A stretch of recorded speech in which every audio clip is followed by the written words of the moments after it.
Hello everyone, welcome again to our course, Introduction to Psychology. Again, I'm Mr. Philip Sintin Solitario and I am your course instructor for this course. We are now in the second week of our learning module and we're going to talk about the scopes, limits, and goals of psychology. But before everything else, let's focus first on the scopes of psychology. So for the scopes of psychology, we have to discuss the school of thought, the branches, and the methods of study. Now, for the school of thought, we have here the structuralism, functionalism, psychoanalysis, Gestalt Psychology, Behaviorism, humanistic psychology, and cognitive psychology. So let's discuss this one by one. First, we have structuralism. So again, it was founded by Wilhelm Wundt, as we have discussed him in the previous week's lesson. And this school of thought sought to examine the adult mind in its simplest definable components and how these elements fit together. So their methods of breaking down mental processes into basic structure is introspection. And when we say introspection, it is actually the examination or observation of one's own mental and emotional processes. So, introspection is very valuable. So, introspection is a careful observation in a controlled environment done by trained observers with exemplary set of definitions and vocabulary as they professionally explain or define each of their observation, and that's the process of introspection.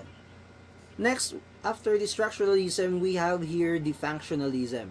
This was more interested in the mind, what the mind does as its role in forming behavior. So William James coined the term stream of consciousness. It is in his he described it in the continuous flow of human experiences and that the role of mind plays in experience.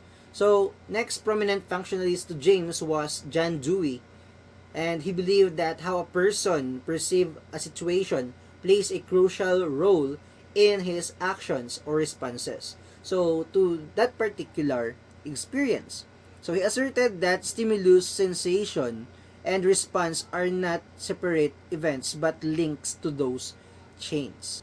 Next, we have here the psychoanalysis. It is a very famous school of thought, especially in the after the birth of psychology. It was founded by Sigmund Freud, or we all know him as Sigmund Freud, which was also tagged as the father of modern psychology and psychodynamic approach. A psychodynamic approach is a very wide range approach theorized and philosophized by different psychodynamic theorists who followed the approach of Sigmund Freud. Now, this is a school of thought that gives emphasis to the unconscious, which plays a significant role on how a person acts and behaves. So, he proposed that the personality of human being has the three elements which called the structure of the personality or the structure of human mind, which these are the id, ego, and superego. Id is actually the pleasure principle, ego as the reality principle, and superego the moral principle. And we're going to discuss this further in the next topics of this course. In continuation to psychoanalysis, Carl Gustav Jung was a close contemporary of Freud, primarily bloomed with their partnership but got separated due to different point of view with their beliefs in psychoanalytic.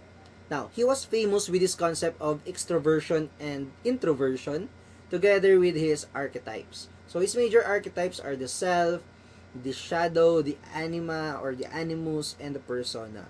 The self is the how you portray yourself, and the shadow is the dark side of yourself. The anima or the animus are the boy and the girl within us, and the persona, which he called the mask.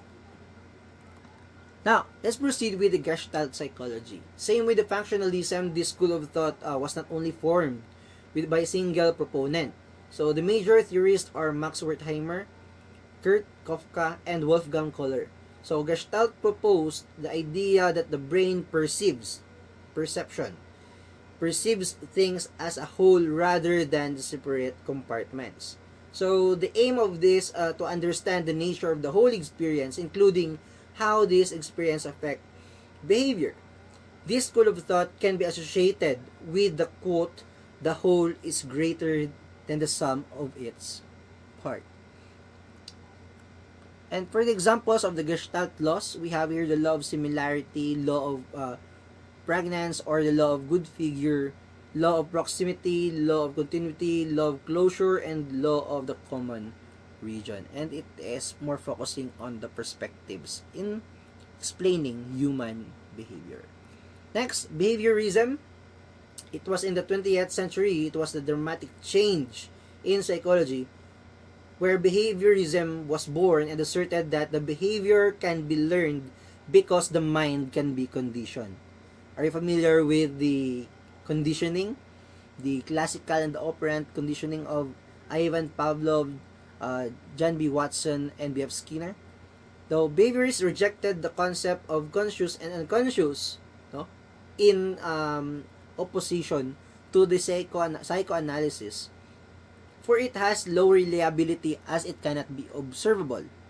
And that is the problem of psychoanalysis. And for the behaviorism, they are focusing on what is observable, and that is behavior. And as they believe that the mind can be conditioned, that's why behavior can be learned. And for Ivan Pavlov, one of the behaviorists, he started the foundation of behaviorism, and he was a Russian psychologist who did his research on the dog's digestive system, which led him to discover the classical conditioning. Are you familiar with this experiment of the dog? How he rings the bell and how the dog salivate every time it hears a bell. So classical conditioning is the learning process where the body reacts based on a particular stimulus. So just like for the example that in the classical conditioning, the dog, no, every time he rings a bell, he serves a food. So that's why every time that and then after that, he removed the other stimulus of the food, where he rings the bell, automatically the dog salivates. So that's how he explained the classical conditioning of Ivan Pavlov. And let's proceed with John B. Watson. He was famous with his Little Albert experiment, no?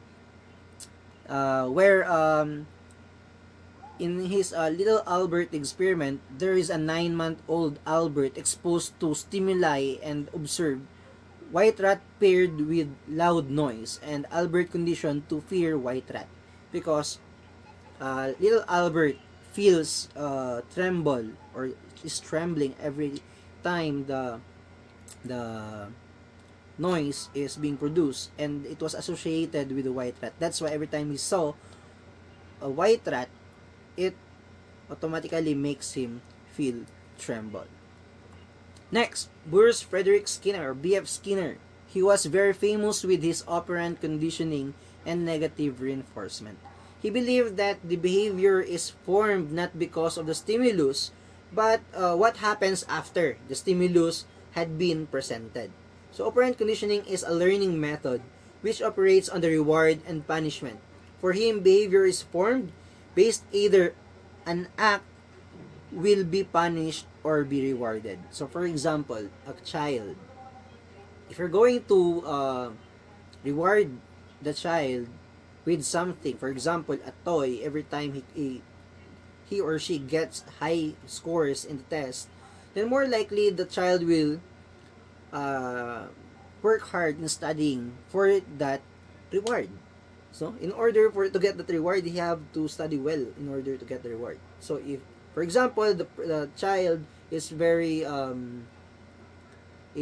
saying bad words, and every time he says bad word, you will going to punish him or her, then more likely they will not going to do it again because of the punishment. So, again, let's highlight that in the operant conditioning of Frederick Schiller, he believed that the behavior is formed not because of the stimulus, unlike the classical conditioning, But what happens after the stimulus had been presented because of the reward and punishment system?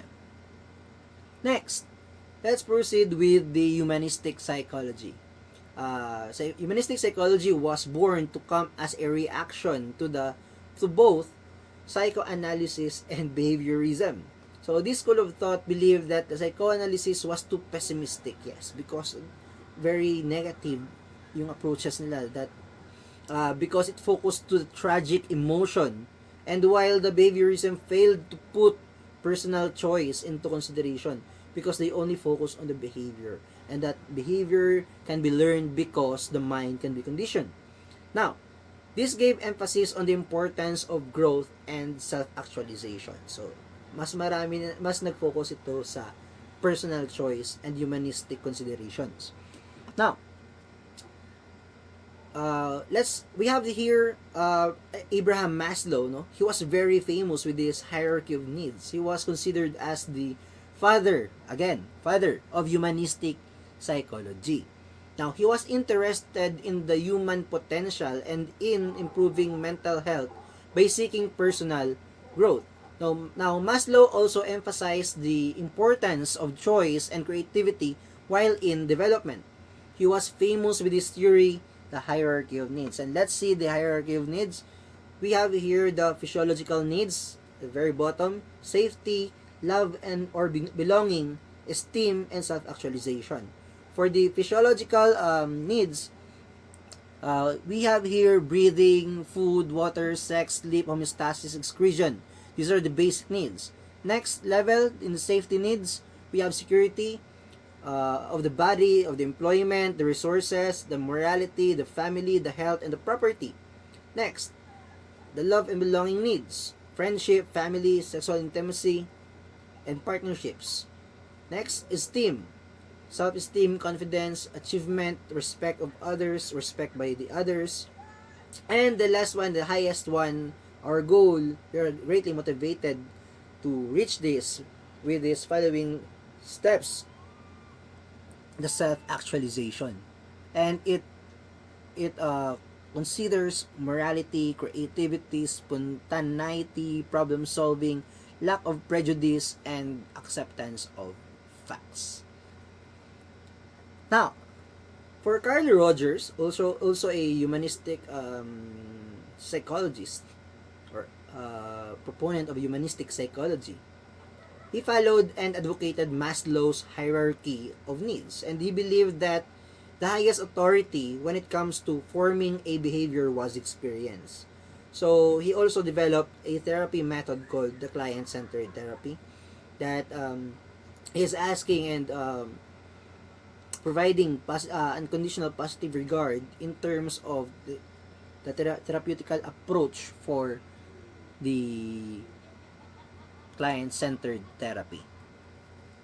Next, we have here the cognitive psychology, and it was formed in reaction to behaviorism because it failed to take into account the processes of the mind, because it's just that they believe in the behaviorism, they just believe that the mind can be conditioned, that's why behavior can be learned. But here, in this school of thought, it studies how the mind works: thinking, perception, memory, and learning. So as a large field of study, it is also linked with other disciplines like neuroscience, philosophy, and linguistics. So in cognitive psychology, everything in how the mind works are being discussed and considered.